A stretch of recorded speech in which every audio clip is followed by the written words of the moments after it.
Before they fell in love, they signed a contract. If you were to ask me what I remember most clearly about the morning I surrendered my freedom, it wouldn't be the crushing, insurmountable weight of my father's financial ruin. It wouldn't be the sterile, clinical finality of the transaction itself. It would be the relentless gray rain of the Pacific Northwest, beating against the massive glass windows of the Sterling estate, like 1,000 tiny fists demanding entry. The storm had been raging since dawn, stripping the last of the autumn leaves from the ancient trees that surrounded the property, leaving the landscape looking as bleak and hollowed out as I felt. The library was a cavern of cold stone and dark, polished wood, a room that seemed to swallow sound and light with equal indifference. Towering bookshelves stretched up toward a vaulted ceiling, lost in shadows packed with leather-bound volumes that looked as though they hadn't been touched in a century. The air inside held the distinct, heavy scent of old mahogany, layered with the metallic chill of a space that rarely saw sunlight. I stood near the center of the vast expanse, keeping my posture rigidly straight. I was a calligrapher by trade. I spent my days hunched over drafting tables in a small, cramped studio, coaxing beauty out of raw ink and blank parchment, my fingers permanently stained with indigo and sepia. I understood the permanence of the written word. A single stroke of a pen could bind a person, define a life, or sever a tie entirely. But today, my hands were tucked safely inside the pockets of my simple wool coat to hide their slight, traitorous tremor. I refused to let him see me shake. I refused to play the helpless victim in a tragedy of my father's making. Thomas Vance had made poor, desperate business decisions, chasing phantom investments to pay off mounting medical bills after my mother passed away. When I packed my single suitcase to leave our small, drafty home that morning, he hadn't even been able to look me in the eye. He simply sat in his worn armchair, staring at the floorboards, crushed by the knowledge that his failures had purchased my confinement. Choices vanish quickly when you're poor, when your mother is dying, and when your father leaves behind more debt than memories. The bank was calling twice a day, and the hospital had stopped running vital tests because the accounts were entirely empty. I was here to make a brutal, pragmatic trade, my autonomy for my father's life. I viewed this marriage not as a union, but as a financial sentence to be served with quiet, unyielding dignity. Julian Sterling did not look like a tyrant, nor did he carry himself like a traditional corporate jailer. He stood near the massive, unlit fireplace, his broad shoulders squared, a silhouette carved from winter stone and dark steel. He hadn't spoken more than a dozen words to me since I arrived at the sprawling estate. His presence was not aggressive. It was simply absolute. He was a man walled off by unseen traumas, a man who seemed to operate strictly through practical, silent actions rather than empty declarations. His silence didn't feel like an absence of thought. It felt like a heavy, deliberate withholding, a vault locked from the inside. He didn't wear strong cologne or ostentatious watches. He smelled faintly of cold rain, crisp winter air, clean linen, and the faint, grounded scent of cedarwood, as if he spent his hours hidden away in forgotten forests rather than opulent boardrooms. When the time came, he didn't offer a grandiose speech about duty, boundaries, or ownership. He merely stepped forward, his heavy leather shoes making absolutely no sound against the thick Persian rug, and placed a massive, ancient-looking book on the desk between us. It was the Amber Ledger. The object was imposing, heavy and archaic, hand-bound in cracked, honey-colored leather that smelled of dust, dry rot, and forgotten centuries. The brass corners were tarnished, worn down by generations of hands that had sealed fates within its pages. Julian opened it to the center, his long, calloused fingers smoothing the thick vellum pages flat, with a surprising, quiet gentleness that contradicted his unyielding exterior. He set a heavy, silver fountain pen beside the open spread. "Read it," he said. His voice was a low, steady rumble, entirely devoid of malice, pity, or triumph. "Ensure the terms are exactly what we agreed upon. Once you sign, the funds will be transferred to your father's creditors before noon. His medical treatments will be secured in perpetuity." I stepped forward, closing the distance. The draft in the massive room seeped through my thin cotton blouse, a cold breath tracing against my collarbone. I reached out and picked up the pen. The silver metal was freezing against my skin, grounding me, in the immediate, physical reality of the moment. I lowered my eyes to the heavy textured page, fully expecting to see my own name typed in sterile, modern print alongside his. I expected a soulless corporate document, a binding chain, disguised in impenetrable legal jargon. What I saw instead made the breath stall entirely in my throat. The document was not typed. It was handwritten in a sprawling, elegant cursive that immediately made my calligrapher's heart skip a beat. But it wasn't the sheer beauty of the script that froze the blood in my veins. It was the specific nature of the ink. It was not crisp, modern black. It was oxidized, a rusty, faded iron-gall brown that only comes from decades of exposure to air and light. The iron-gall ink had bitten into the vellum over the decades, a chemical reaction that literally burned the words into the page, leaving a faint texture you could feel with a fingertip. To a calligrapher, it was a beautiful, tragic process to observe, a slow decay of history. To a woman discovering her own enslavement, it was terrifying. And then, I read the names at the bottom of the page. Not Clara Vance, not Julian Sterling, Helena Vance, Arthur Sterling. I stared at the parchment, my mind violently rejecting the information my eyes were processing. I blinked hard, expecting the optical illusion to clear, expecting the modern reality of my nightmare to reassert itself on the page in cold typed fonts. But the names remained, my late grandmother's name, written in a delicate, trembling hand on the line designated for the bride. His grandfather's name, scrawled in thick, domineering, aggressive strokes right beside it. It was as if the past had reached up through the floorboards to wrap its cold fingers around my throat. Julian, I whispered.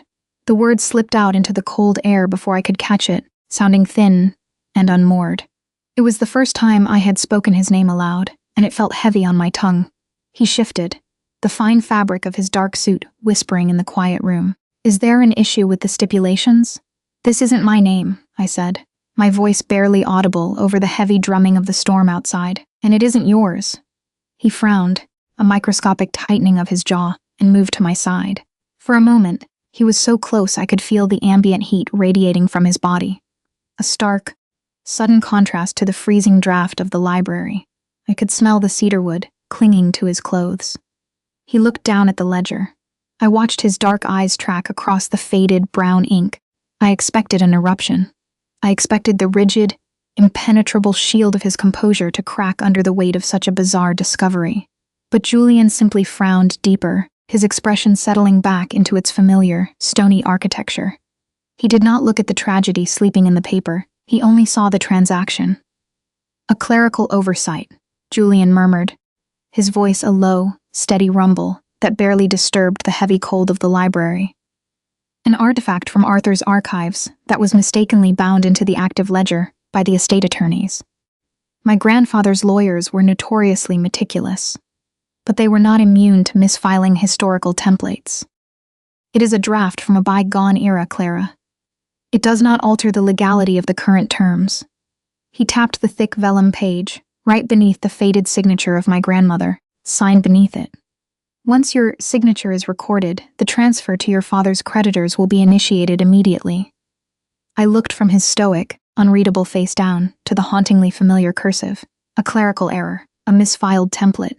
It was a rational, cold, and entirely logical explanation that fit perfectly into the sterile corporate world Julian Sterling inhabited.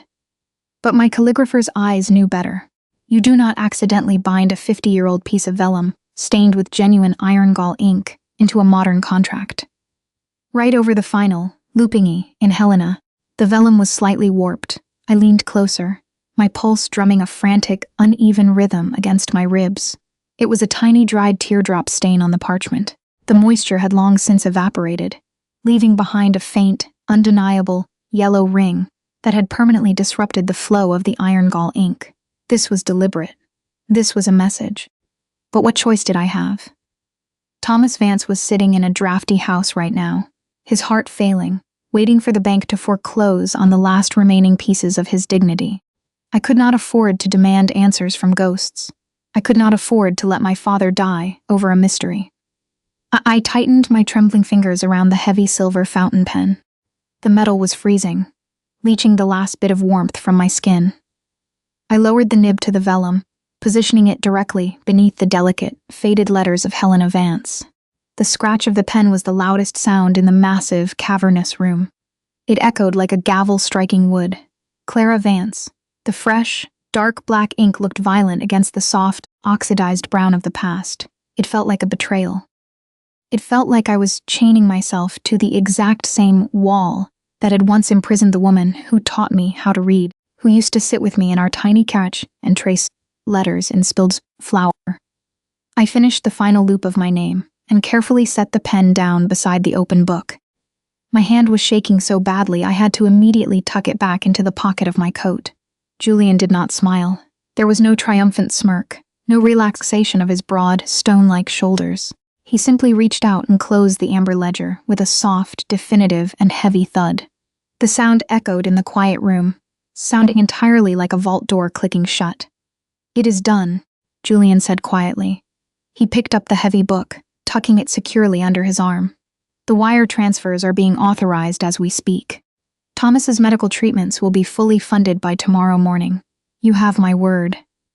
He turned and walked toward the heavy double oak doors of the library, his leather shoes making no sound on the thick rug. He pulled one door open and paused, looking out into the dimly lit corridor. "Margaret," he said, his voice carrying easily through the empty halls. A moment later, a woman appeared in the doorway. Margaret Miller, the fiercely loyal housekeeper of the sprawling manor, stepped into the library with a quiet, unassuming grace. She was dressed in a pristine, dark uniform, her graying hair pulled back into a severe knot, but her eyes held a quiet, observant sharpness that missed absolutely nothing. She had been with the family for decades, a silent guardian of the estate's sprawling history. She looked at Julian, then shifted her gaze to me, her expression giving away neither pity nor judgment. "Show Clara to her quarters," Julian instructed. He did not look back at me. He simply stepped past Margaret, carrying the heavy ledger, and vanished into the shadowed corridor, leaving behind only the faint scent of crisp winter air, cold rain, and cedarwood. Margaret stood patiently by the door, her hands folded neatly in front of her. "If you will follow me, I will show you to your room. Your suitcase has already been taken up." I nodded, entirely unable to form words around the tight, aching lump in my throat. I followed her out of the library, leaving the heavy scent of old mahogany behind. The architecture of the ancestral home felt oppressive, a physical manifestation of old money and deeply buried secrets. We walked in silence down a long, sweeping staircase and through a labyrinth of shadowed corridors. Portraits of stern-faced ancestors watched us from the paneled walls, their oil-painted eyes tracking our progress in the dim, flickering light of the wall sconces. The air grew steadily colder the deeper we moved into the residential wing. The floorboards groaned faintly beneath our feet, a slow, aching sound that seemed to stretch the passing seconds into hours.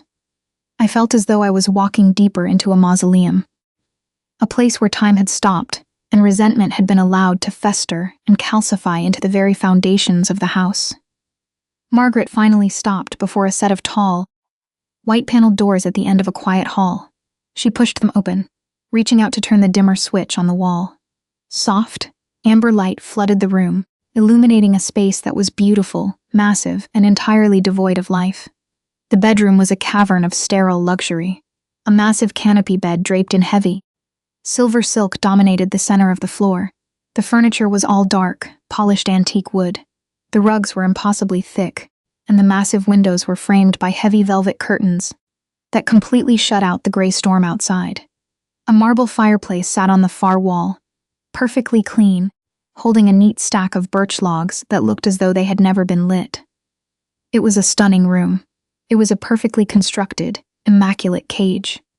"Your belongings are in the wardrobe," Margaret said quietly, stepping back into the hallway. "Dinner is served in the main dining room at 8, though Mr. Sterling often takes his meals in his study. Should you require anything, there is a bell pull near the headboard. The kitchen staff is available at all hours." "Thank you, Margaret," I managed to whisper, my voice sounding thin and unmoored in the vast space. She lingered for a fraction of a second, her sharp eyes softening just a microscopic degree. "It is a quiet house. It takes some getting used to. I will leave you to rest." She pulled the heavy doors shut with a soft click, leaving me entirely alone. I stood in the center of the pristine room, keeping my posture rigidly straight. Just as I had in the library, I refused to cry. I refused to let the heavy, suffocating atmosphere of the estate crush the small ember of dignity I still held onto. But as the silence of the massive house pressed in on me from all sides, I noticed the faint, rhythmic ticking of a grandfather clock bleeding through the floorboards, a slow, hollow sound that only emphasized how utterly isolated I had become. The cold draft seeped through my thin blouse, chilling me down to the marrow. I could hear the wind howling through the eaves, a low, mournful moan that made the stone walls feel like a fortress designed to keep people in, rather than the storm out. Some prisons are built with steel bars. Mine was quiet, like a held breath that no one dared to release. I walked slowly toward the tall windows and pulled the heavy velvet drapes aside. Outside, the relentless Pacific Northwest rain continued to beat against the colda glass, blurring the dark outline of the towering pine trees that surrounded the property. The storm isolated the estate entirely, cutting it off from the rest of the world, wrapping it in a shroud of gray mist. I pressed my palm flat against the freezing glass. The warmth of my skin left a small temporary fog that immediately began to fade. I had done it. My father was safe. His debts were cleared, his hospital bills were paid, and the terrifying, daily harassment from the creditors would finally stop. I had made the pragmatic, brutal trade, and I was fully prepared to serve my financial sentence with unyielding resilience. But, as I stared out into the darkening forest, my mind violently rejected the logical safety of Julian's explanation. The image of the vellum page burned brightly behind my eyelids, the rusted, brown iron gall ink, the delicate, looping handwriting of a woman I had buried 3 years ago, the faded yellow ring of a dried tear resting right over the final in Helena. That was not a clerical oversight. That was a tragedy that had been waiting in the dark, a dormant seed planted in the past that had finally sprouted to ensnare me in the present. I had surrendered my freedom to save my father from ruin, but as the chilling draft of the Sterling estate wrapped around my shoulders, I realized with a terrifying certainty that the debt I had just signed my life away to pay might not belong to Thomas Vance at all. It belonged to a ghost, and I was now trapped in the house, where she had left her tears. The pale beam of my flashlight cut a trembling path through the suffocating darkness of the sprawling residence. It illuminated a narrow, dust-choked corridor that the grand, sweeping architecture of the lower floors had long forgotten. It was past 2 in the morning. The massive stone house was entirely asleep, save for the relentless, rhythmic drumming of the Pacific Northwest rain against the roof tiles. I had not slept. I could not bring myself to lie beneath the heavy silver silk canopy of the sterile bed I had been assigned. Every time I closed my eyes, the image of that rusted, brown iron gall ink burned into the back of my eyelids. The yellowed ring of my grandmother's dried tear was a phantom weight pressing down on my chest. It demanded an explanation that the polished mahogany rooms below refused to provide. I moved slowly, my bare feet sinking into the worn, uncarpeted floorboards of the servants' staircase. The air here was drastically different from the residential wing. It lacked the faint, grounded scent of cedarwood and crisp linen that seems to follow Julian wherever he went. Instead, the draft seeping through the cracked plaster smelled heavily of dry rot and brittle paper. It carried the sharp, chemical sting of mothballs. It smelled like a place where history was deliberately buried, a graveyard for objects and memories that no longer fit the immaculate narrative of the family empire. I did not climb the narrow stairs because I was brave. I climbed them because the absolute silence of my new bedroom was infinitely more terrifying than the unknown shadows of the attic. When I reached the top of the landing, I pushed open a low, arched wooden door. The hinges groaned, a slow, agonizing sound that seemed to reverberate through the very marrow of my bones. I stepped into the cavernous expanse of the attic. The pale circle of my flashlight swept across a sea of forgotten wealth. Massive steamer trunks, locked with heavy brass clasps, sat untouched. Furniture draped in gray canvas looked like slumbering ghosts. There were towering stacks of leather-bound ledgers that mirrored the terrible book I had signed hours ago. The cold up here was biting, a physical entity that seeped through my thin cotton sweater and raised goosebumps along my arms. I didn't even know what I was looking for. A diary, a letter, any tangible proof that Helena Vance had walked these halls before me. I needed to know that the tragedy sleeping in the ink downstairs was more than just a misfiled clerical template. I ran my free hand along the edge of a canvas-draped armoire, my fingers collecting a thick layer of undisturbed, gray dust. Some places don't wait to be found. They call to you in silence, and this room, with its suffocating weight of discarded decades, was screaming at me. "You shouldn't be up here, Mrs. Sterling." The voice was low, perfectly measured, and entirely devoid of malice. Yet it made my heart slam violently against my ribs.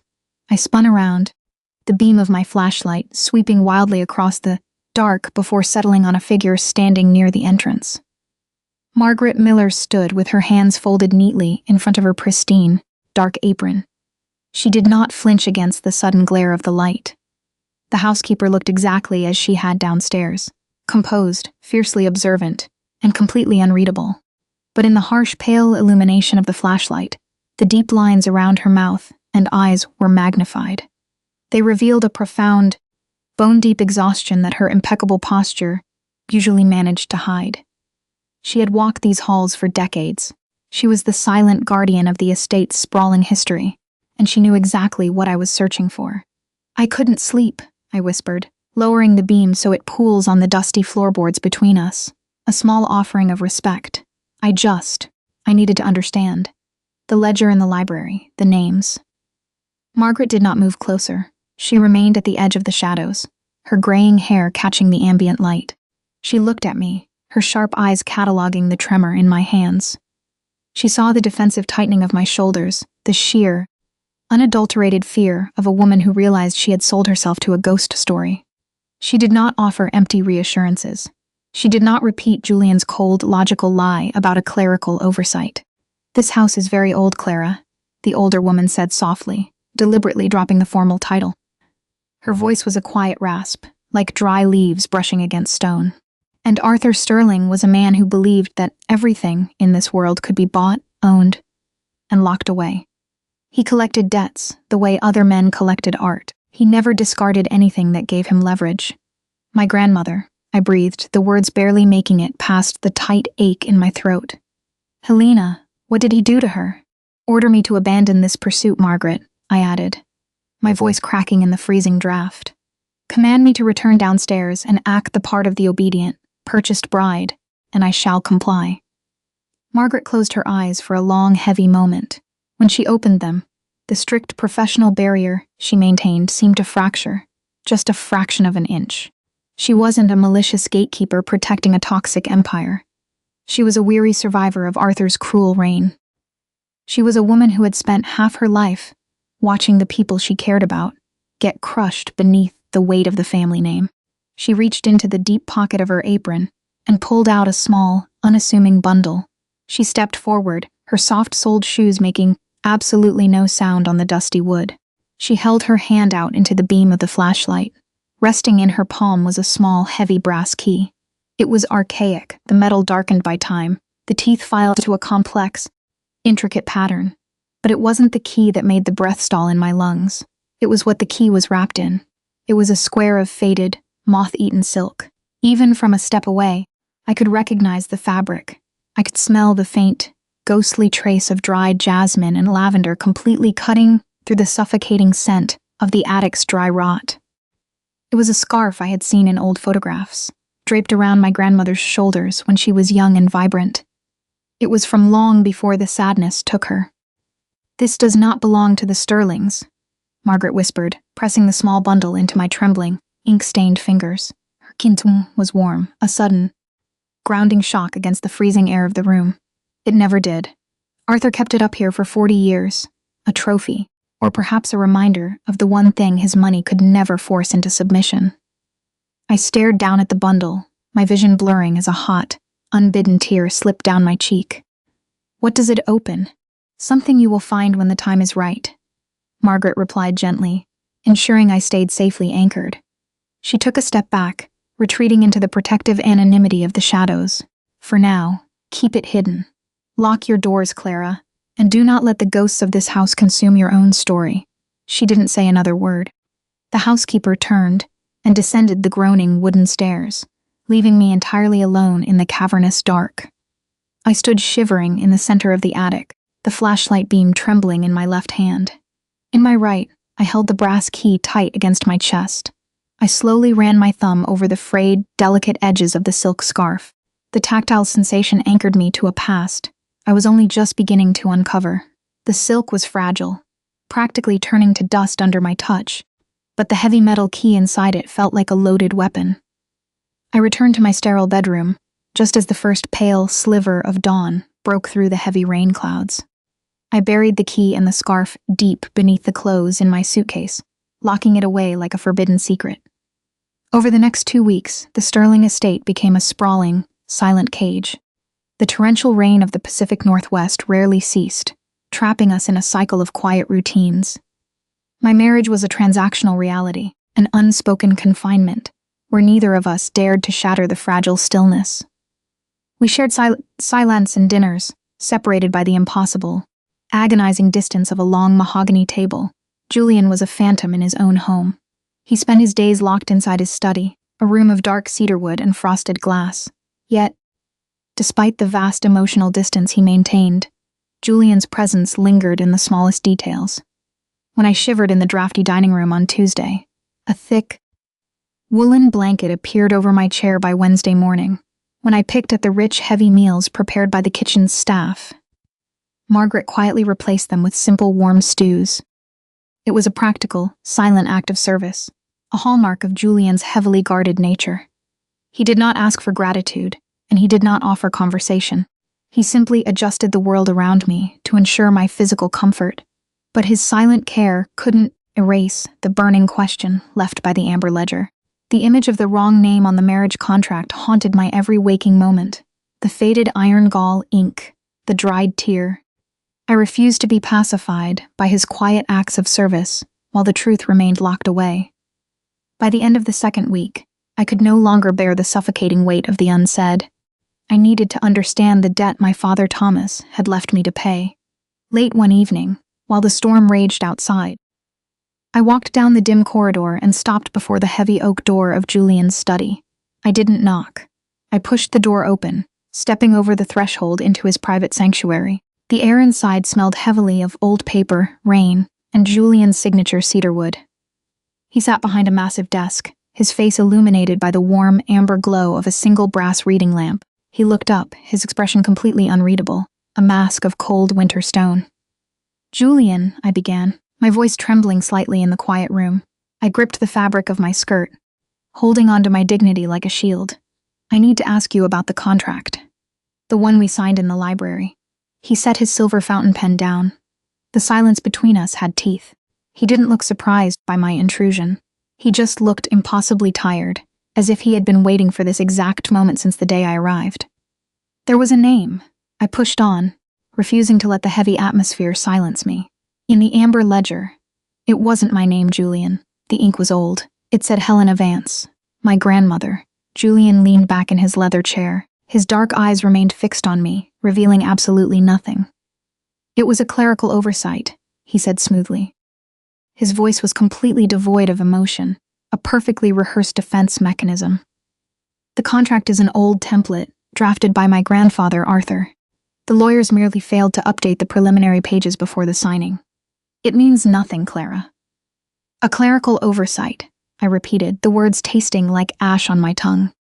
With a dried tear stain resting right over the signature line? "You expect me to believe that a man as meticulous as Arthur Sterling simply forgot to change a name?" Julian did not answer. He simply stood up, the leather chair scraping softly against the thick Persian rug. He didn't argue with me. He didn't raise his voice to defend his family's pristine reputation. Instead, he walked past his massive desk, his tall frame casting a long shadow against the bookshelves, and moved toward a small antique sideboard near the window. Resting on the polished wood was the silver kettle, a tarnished family heirloom that looked completely out of place amidst the sterile, clinical luxury of the estate. I watched, paralyzed by the sudden shift in the atmosphere, as he quietly struck a match. He lit the small burner beneath the kettle, the metallic click echoing loudly in the tense room. He didn't look at me. He just moved with deliberate, reverent care, measuring out dried chamomile leaves into a delicate porcelain cup. The tension in the room didn't break, but it shifted. It morphed from a cold, corporate standoff into something inexplicably intimate. "The dampness in this house settles into the bones," Julian murmured, his broad back still to me. The water began to boil, emitting a soft, comforting hum that seemed to push against the oppressive silence. He poured the hot water, letting the fragrant steams rise and mingle with the scent of cedarwood. He turned and walked back to me, holding the cup in his large, capable hands. He didn't hand it to me immediately. He set it gently on the edge of the desk, right next to my trembling fingers. The warmth radiating from the fine porcelain was a stark contrast to the icy demeanor he wore like armor. "Drink this, Clara," he said softly. The rigid formality of his posture loosened, just for a fraction of a second, revealing the deeply guarded man beneath the tycoon exterior. "You haven't slept well since you arrived. I can hear you pacing the floors at night." He had noticed. He had been listening to the silence of the house. Just as I had, I stared down at the tea, the golden liquid reflecting the dim light of the room. This was how Julian Sterling operated. He lied to my face about the past with cold, calculating precision, but he offered me absolute shelter in the present. He built walls of stone and steel, yet he stood quietly in the dark, brewing tea in a tarnished heirloom, just to ensure I found some measure of peace. I wrapped my hands around the warm cup, letting the heat seep into my freezing skin. "I am not her, Julian," I whispered, looking up into his dark, storm-gray eyes. "I will not pay a debt I don't understand, and I won't be a ghost in this house." Julian held my gaze. A muscle feathered in his jaw, the only sign that my words had struck a raw, unprotected nerve. He didn't offer a grand declaration. He didn't promise me the truth of his grandfather's sins. He simply reached out, his knuckles brushing lightly against the sleeve of my sweater. A touch so fleeting, so careful. I almost imagined it. "I know you aren't," he replied, his voice dropping to a rough, quiet register. "Drink your tea. The storm is getting worse." The days following that quiet, fragile moment in the study were a blur of heavy rain and silent observation. I waited until Julian was forced to leave the isolation of the estate to attend a series of mandatory corporate board meetings in the city. The moment his dark car disappeared down the winding, tree-lined driveway, I returned to the cavernous library. Armed with the heavy brass key Margaret had pressed into my trembling hands, I bypassed the imposing bookshelves and walked directly to Arthur Sterling's massive, imposing cedarwood desk. It sat in the darkest corner of the room, a silent monument to a man who had built an empire by collecting the vulnerabilities of others. I ran my fingers beneath the heavy wooden rim until I found the small, concealed keyhole the housekeeper had quietly mentioned. The brass teeth slid into the mechanism with a smooth, oiled click that sounded deafening in the empty room. Inside the hidden compartment lay a thick stack of letters bound in frayed twine, the pages yellowed and smelling faintly of jasmine and damp earth. They were love letters, or rather, they were a meticulously documented history of absolute, unrequited obsession. The rusted, iron gall handwriting belonged to Arthur Sterling. As I unfolded the fragile pages, the chilling reality of his fixation bled through the ink. He had not merely known my grandmother, Helena Vance. He had been completely, terrifyingly consumed by her. When she rejected him, choosing the quiet, working-class life of my grandfather instead, Arthur had not walked away. He had constructed a monument to his unrequited obsession, using the vast weight of his corporate empire to bind her to him through calculated ruin. As I read the desperate, demanding words, a horrifying realization settled into my bones. I was living a parallel life. The mismatched name on our marriage contract wasn't a historical clerical error. It was a continuation. I was terrified that I was nothing more than a surrogate for my grandmother's ghost, standing in the exact same cold shadow she had tried so desperately to escape. Before I could even process the magnitude of what I had found, the shrill ring of the estate's landline shattered the silence. It was the hospital. My father, Thomas Vance, had collapsed. A sudden, severe medical emergency had left him requiring immediate, life-saving surgery, a procedure our ruined finances could never cover. My panic was blinding. I ran to the foyer, only to find Margaret waiting with a quiet, stedging some presence. She informed me that Julian had already been notified, without a single word of hesitation. Without demanding a renegotiation of our contract or reminding me of our debt, Julian had quietly liquidated a highly valuable, private sterling asset that very hour to fully fund my father's medical care. The hospital had already begun the procedure. The debt was cleared, replaced by a silent, staggering act of sacrifice. I stood in the grand hallway, completely torn. My heart ached with a sudden, overwhelming surge of gratitude and growing affection for the man I had married. Yet, the crushing weight of Arthur's obsessive letters still burned in my pocket. How could I reconcile Julian's quiet, selfless devotion with the dark, possessive legacy of the Sterling bloodline that had trapped my family in the first place? I could not stay in the cold, suffocating stone of the estate. I needed the absolute truth. I gathered the fragile papers, slipped on my wool coat, and took a hired car straight into the heart of the city. The sharp, unmistakable scent of wet asphalt and heavy petrochore rose from the unforgiving pavement, cutting sharply through the sterile exhaust of the downtown traffic. I stood on the corner across the street from the Sterling corporate headquarters. The building was a towering monolith of dark glass and cold steel, a physical manifestation of the clinical power Arthur had wielded to crush my family into dust. The Pacific Northwest storm had not broken. It was a bitter, freezing downpour that soaked through my coat within minutes, matting my hair to my cheeks and chilling my skin down to the bone. But I barely felt the cold, the rage, profound sorrow, and confusing gratitude radiating in my chest kept me anchored, burning a hole through the freezing rain. The heavy revolving doors of the corporate tower spun, and Julian emerged into the gray light. He looked every inch the untouchable tycoon, moving with that absolute, unyielding authority that seemed to part the air around him. He wore a bespoke charcoal suit, his broad shoulders shielding him against the elements, while an assistant hurried beside him, holding a wide black umbrella to keep the rain at bay. He was surrounded by executives, a king, moving through his sterile modern court. Then, he turned his head and saw me standing on the opposite curb. The transition was instantaneous. The corporate warden vanished, replaced entirely by the fiercely observant, heavily guarded man who had brewed me tea in the middle of the night. He raised a hand, stopping his entourage in their tracks. Without a word of explanation to his board members, he stepped out from beneath the protective canopy of the assistant's umbrella and crossed the flooded street, his long strides eating up the distance between us. He stopped a few feet away, the freezing rain immediately beginning to bead against the fine wool of his jacket. His dark, storm-gray eyes swept over my shivering frame, cataloging the wet hair plastered to my face and the rigid, defensive posture of my shoulders. He reached out instinctively, preparing to guide me toward the warmth of his waiting town car, but I took a sharp step back. I refused to seek shelter in the shadow of his wealth. "Clara," he said, his low, steady voice cutting effortlessly through the chaotic noise of the traffic and the driving rain. "What are you doing out here? You are freezing." I reached into the deep pocket of my coat and pulled out the folded, fragile letters. The rain immediately began to assault the old paper.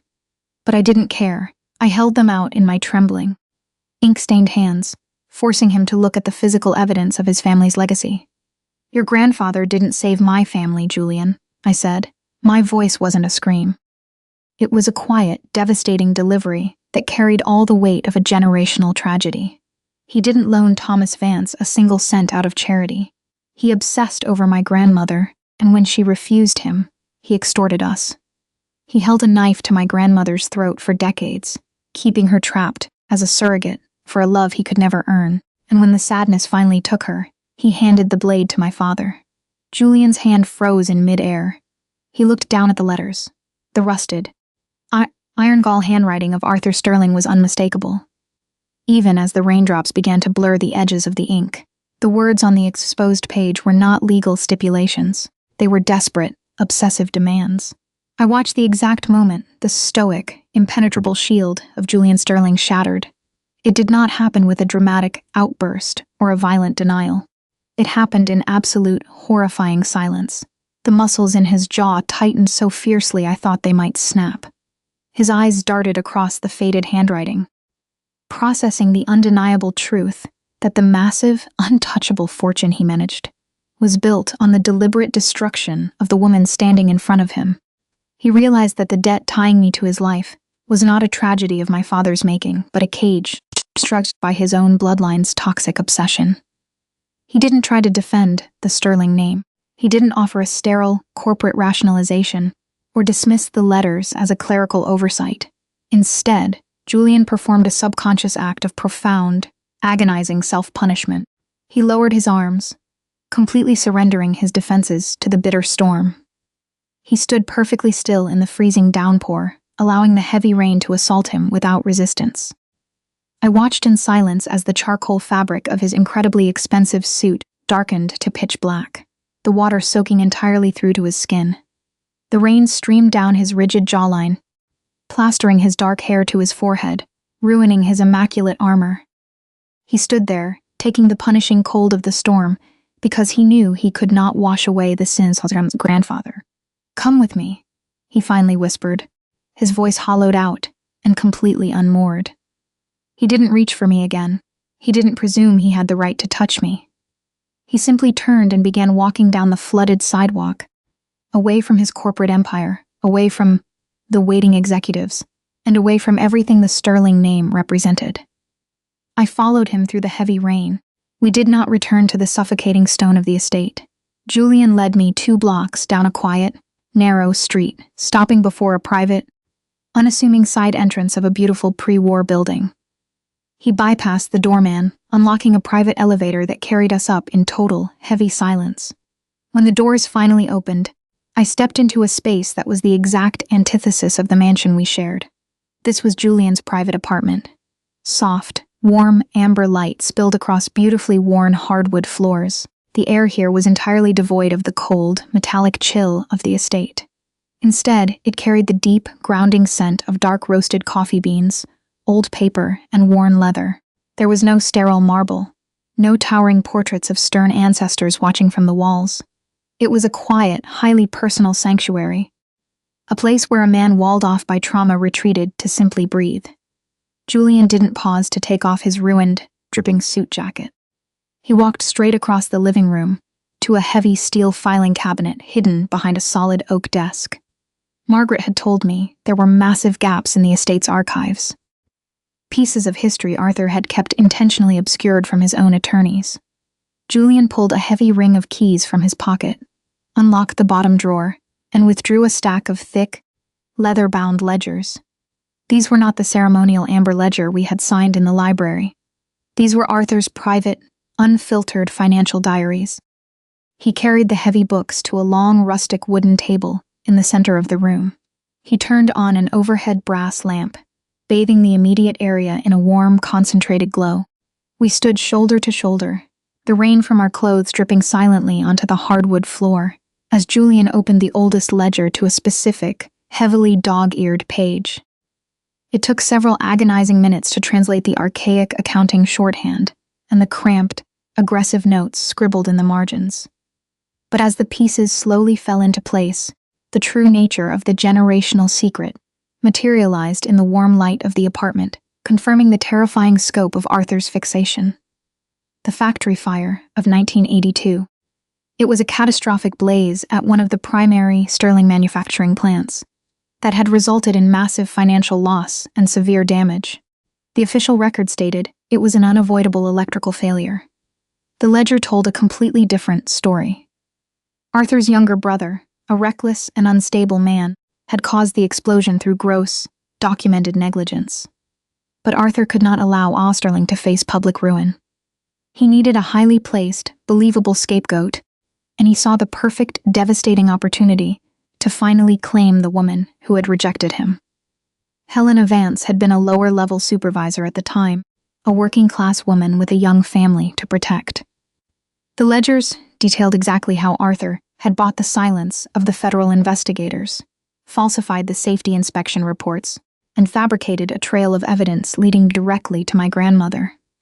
He then presented Helena with a horrifying ultimatum.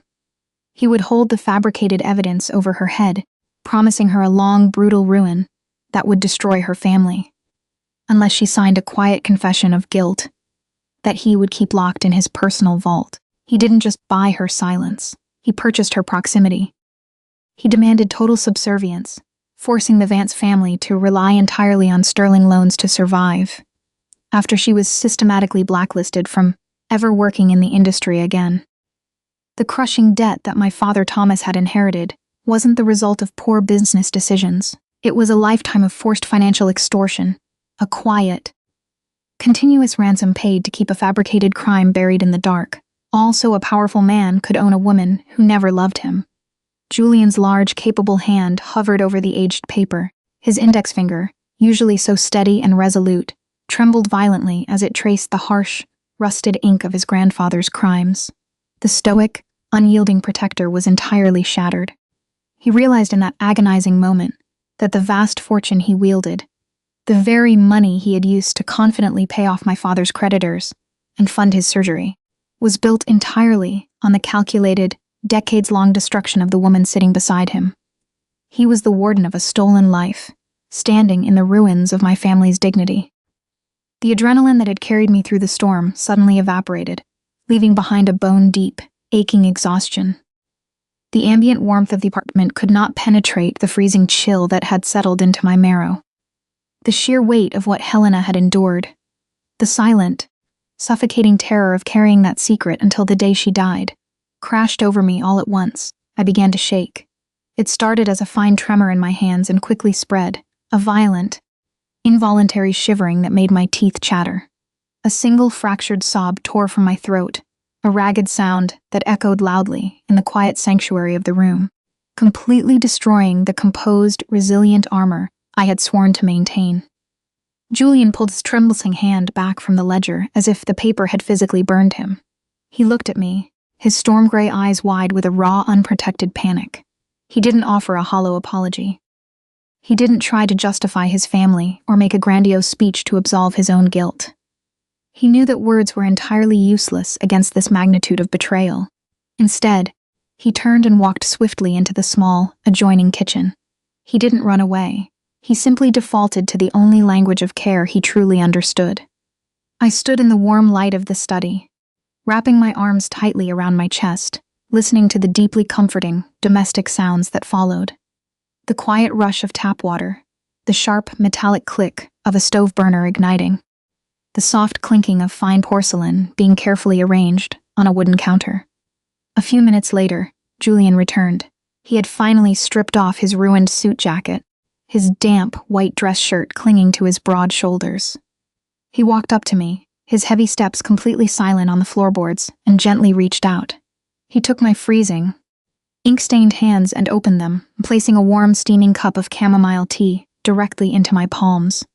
The heat radiated through the fine porcelain, a sudden, shocking wave of comfort that immediately began to thaw the ice in my veins. The sweet, earthy scent of the chamomile completely overpowered the lingering smell of the rain and the old, suffocating dust of the ledgers.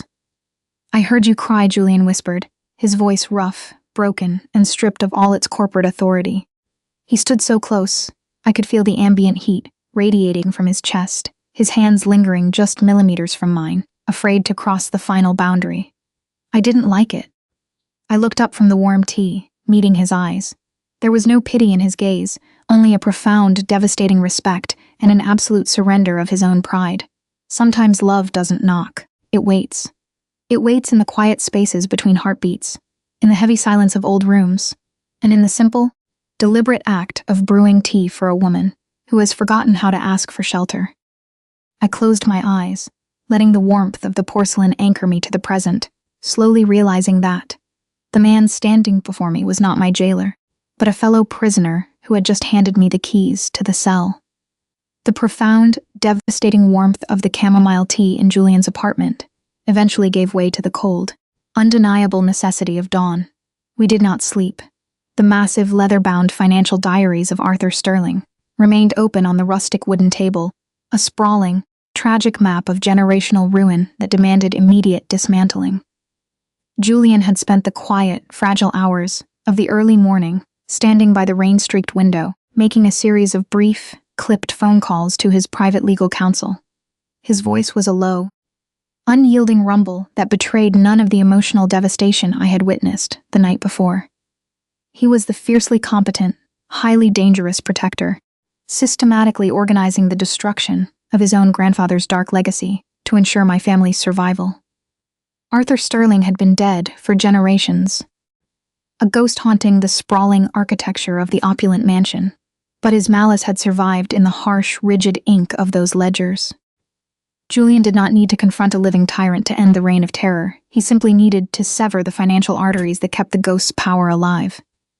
By the time the pale, gray light of morning crept through the apartment windows, Julian sat across from me at the table.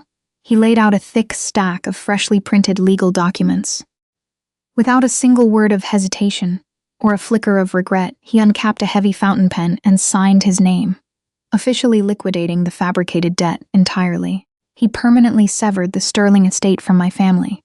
The toxic cycle of control, engineered decades ago by his grandfather to trap Helena Vance in an artificial cage of poverty after the 1982 factory fire, was finally broken by the very hands that were supposed to uphold it. I should have felt an overwhelming, transcendent sense of triumph. My father, Thomas Vance, was safely recovering in his hospital bed, his medical care fully funded by Julian's silent liquidation of a family asset.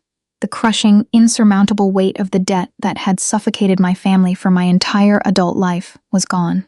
Yet, as I stared at Julian's dark signature drying on the crisp, white paper, a cold, visceral chill slid down my spine. The financial debt was completely erased, but the emotional debt, the haunting ghost of my grandmother, still lingered heavily in the space between us. The amber ledger still existed. It sat securely on his massive desk, its faded iron gall ink bearing the name Helena Vance, complete with the dried tear stain of a woman who had desperately fought against the very transaction I now willingly occupied. Julian had protected me. He had saved my father, and he had poured me tea with a quiet reverence that made my chest ache, but I could not shake the terrifying realization that I might simply be a surrogate. Was I Clara to him? Or was I merely the living correction of his grandfather's greatest mistake? Was this quiet, profound devotion truly meant for me? Or was he just balancing the cosmic scales of a historical tragedy that had absolutely nothing to do with who I truly was? Overwhelmed by the depth of my growing feelings for Julian and the absolute terror of being invisible in my own marriage, I knew I could not stay. I refused to be a ghost in a house of someone else's making. While Julian attended to the final legal unmooring of his corporate empire that afternoon, wrapped up in endless conferences with the board of directors, I quietly packed a single small bag. I did not take the expensive silk dresses, the diamonds, or any trace of the wealth that had been used to buy my compliance. I left Helena's silk scarf and the heavy brass key resting perfectly centered on the cedarwood desk in the library, a silent, absolute resignation of the past. I fled the Sterling estate, walking out into the gray, relentless coastal rain without looking back. I retreated far to the coastal outskirts of the city, returning to my family's small, rustic cottage where my mother had once planted her modest garden. It was a genuine working-class sanctuary, a place where the wooden floorboards creaked with authentic warmth rather than impending dread. For 2 days, the bitter freezing Pacific Northwest storm raged outside, rattling the thin glass panes of the cottage windows and threatening to tear the roof apart. I spent the quiet, lonely hours, wrapped in a worn, knitted cardigan, brewing cups of cheap black tea that tasted absolutely nothing like the delicate chamomile Julian prepared. The silence here did not have the teeth-baring hostility of the Sterling mansion, but it carried a profound, aching emptiness that I had never anticipated. I missed him. I missed the comforting scent of cedarwood and damp earth that clung to his thick coats. I missed the way his broad shoulders shifted when he entered a room, instinctively placing himself between me and the rest of the cold world. But desperation forces your hand when survival is the only metric you have ever known, stripping away the luxury of free will. Now that the financial debt was gone, I had to choose my own dignity over the warm comfort of an illusion. I had to prove that I was not collateral damage in a story written 50 years ago. On the evening of the second day, the storm intensified. The heavy rain beat violently against the cold glass like a frantic heartbeat, mirroring the anxious rhythm pulsing in my own chest. I was standing by the kitchen counter, mindlessly, tracing the familiar chips in the old ceramic tiles, when a tall, dark silhouette appeared through the frosted glass of the front door. My breath caught sharply in my throat. I didn't move. I didn't need to hear a voice or see a face to know exactly who stood on the other side. The sheer, towering, physical presence, radiating through the thin wooden door, belonged only to Julian Sterling. I walked slowly down the short hallway, my hands trembling uncontrollably as I reached for the heavy brass deadbolt.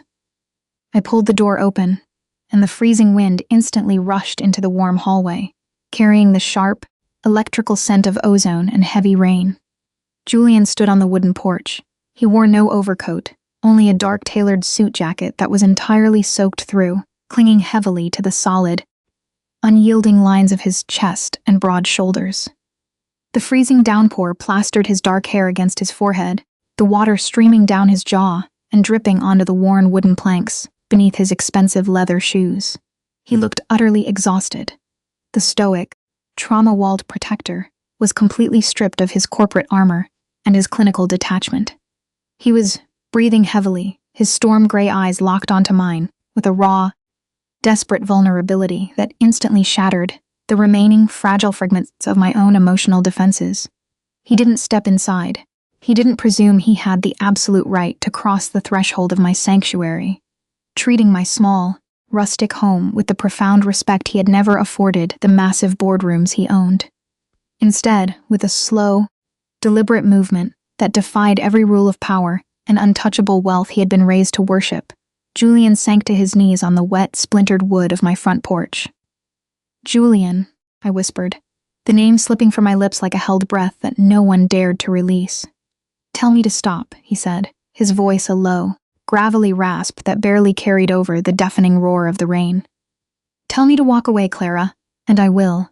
I will leave you in peace forever, but you have to say it. You have to look me in the eyes and tell me that you don't want me here." I couldn't speak. I stared down at the powerful, untouchable billionaire who had just surrendered his pride entirely, kneeling in the freezing mud and the storm simply because I had left a room. My throat tightened, aching with the overwhelming weight of the unsaid words between us. Julian reached inside the inner pocket of his soaked jacket and pulled out a heavy, painfully familiar object. The amber ledger, the antique, hand-bound leather book that held the original, unfulfilled covenant, the document that had chained my family to his for decades. The faded iron gall ink, spelling out Helena Vance's name, was already beginning to run and bleed under the merciless assault of the rain. "You thought I was looking at her," Julian said, his eyes burning with a fierce, unwavering clarity that cut directly through the storm. "You thought I poured the tea and paid the debt and dismantled my grandfather's entire life because I was trying to save a ghost. You thought I was correcting his mistake." His large hands gripped the thick leather binding tightly. His knuckles turned a stark, bone white against the dark, soaked leather. "Say you're not her," I managed to whisper, the hot tears finally spilling over my eyelashes, mixing seamlessly with the cold rain blowing onto my face. "I am not my grandfather," Julian replied, the words a fierce, quiet vow that resonated deep within my bones. "And you are absolutely not Helena. You are Clara. You are the woman who stood in my sterile library and refused to break. You are the woman who unlocked the cedarwood desk, who carried the immense weight of a ruined family without complaining, and who taught me that silence does not have to be a weapon." With a sudden, violent display of physical strength, Julian ripped the amber ledger perfectly in half. The thick, aged parchment tore with a sickeningly satisfying sound, the heavy spine snapping completely under the sheer force of his hands. He tore the pages again, and then again, systematically destroying the physical manifestation of the generational trauma that had haunted us both. The shredded, ruined remnants of the marriage contract fell from his hands, scattering across the wet wooden boards and washing away into the dark, muddy yard. "There is no contract," Julian whispered, looking up at me from his knees, the rain continuing to beat relentlessly against his face. "There is no debt. There is no historical mistake left to correct. There is only you. There is only a man who has forgotten how to live without you, asking if you will let him come inside." I looked down at the ruined ledger washing away in the rain, the toxic history disintegrating into the earth.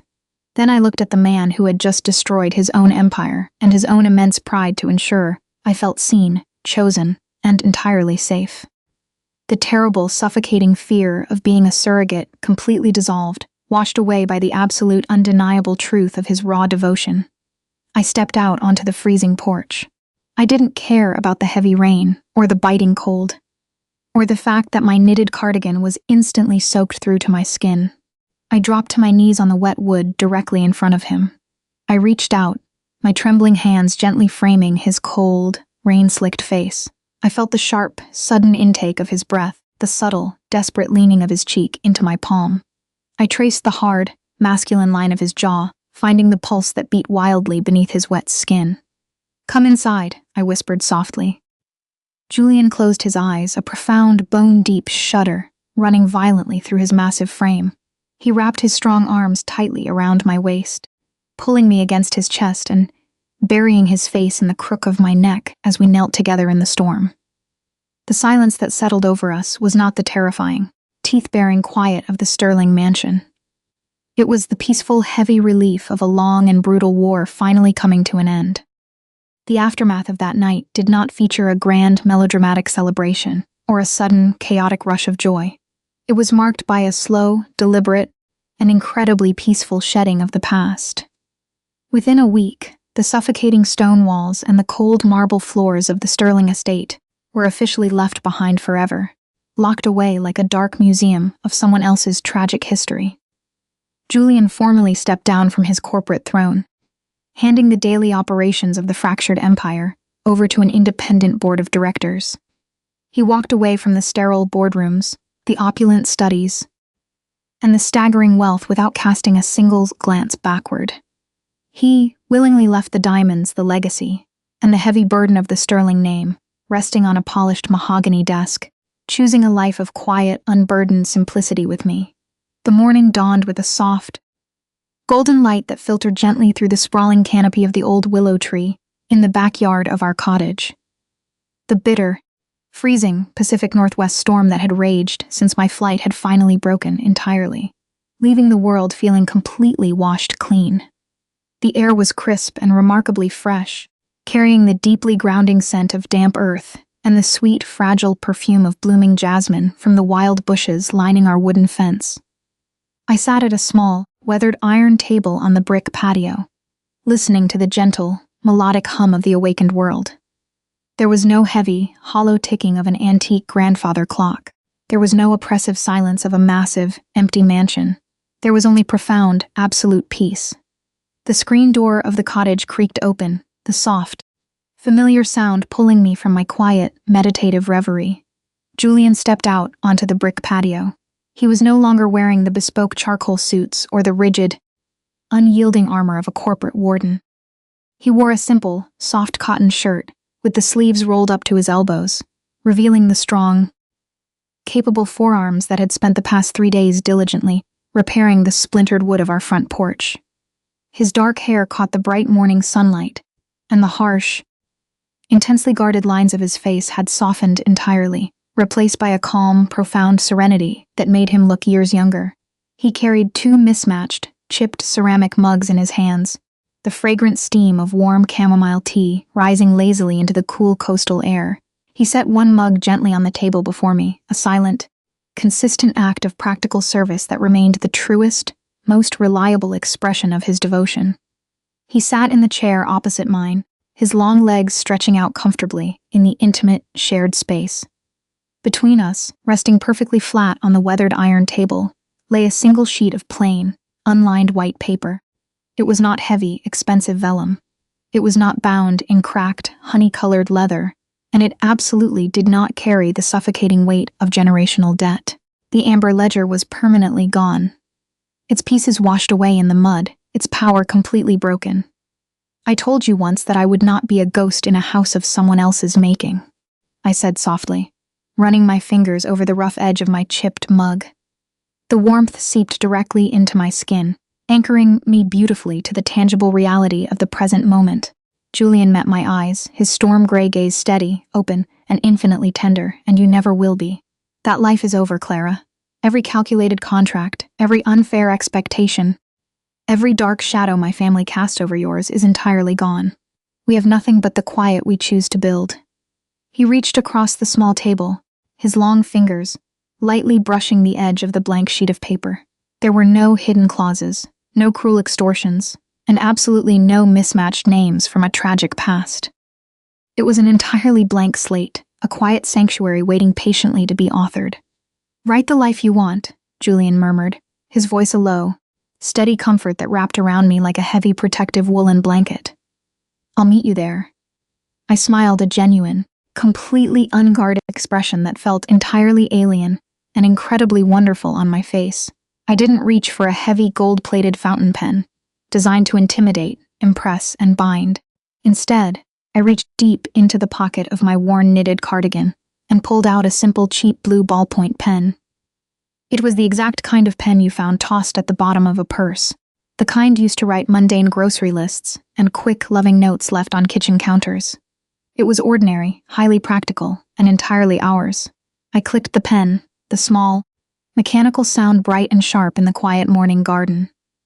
I smoothed my hand over the plain paper, feeling some simple texture beneath my palm. I didn't write a long, exhaustive list of clinical stipulations or emotional boundaries. I simply wrote our names, Clara Vance, Julian Sterling, side by side in bright, unassuming blue ink that held no painful history and no hidden tears. It was a choice, entirely self-authorized and freely given. I capped the cheap plastic pen and placed it gently on the table. Julian did not hesitate for a fraction of a second. He reached out and covered my hand tightly with his palm exceptionally warm and slightly calloused from the manual labor he had willingly embraced to rebuild our home. He laced his strong fingers through mine, a silent, unbreakable vow that required absolutely no spoken words to validate its immense strength. This story doesn't rush. It lingers in quiet rooms, between unfinished words, in the spaces where love is found without being spoken. It is a story that ultimately proves the most powerful men in the world are not those who conquer massive empires or hoard generational wealth, but those who are willing to surrender their pride entirely, to simply sit in a quiet garden and drink tea with the woman they love. We sat together in comfortable silence as the morning sun climbed higher into the clear sky, peacefully watching the bright blue ink dry on the plain paper. The toxic legacy of Arthur Sterling was completely dead, buried beneath the ash of his own unrequited obsession, but the authentic life we were building was just beginning to bloom in the damp earth around us.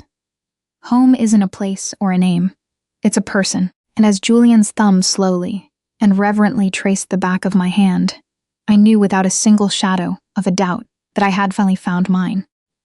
If this quiet journey brought you a sense of peace tonight, and if you believe that true devotion is built in the silent, consistent moments of everyday life, rather than grand declarations, please leave a like on this video and subscribe to the channel. Thank you for sitting with us in the silence.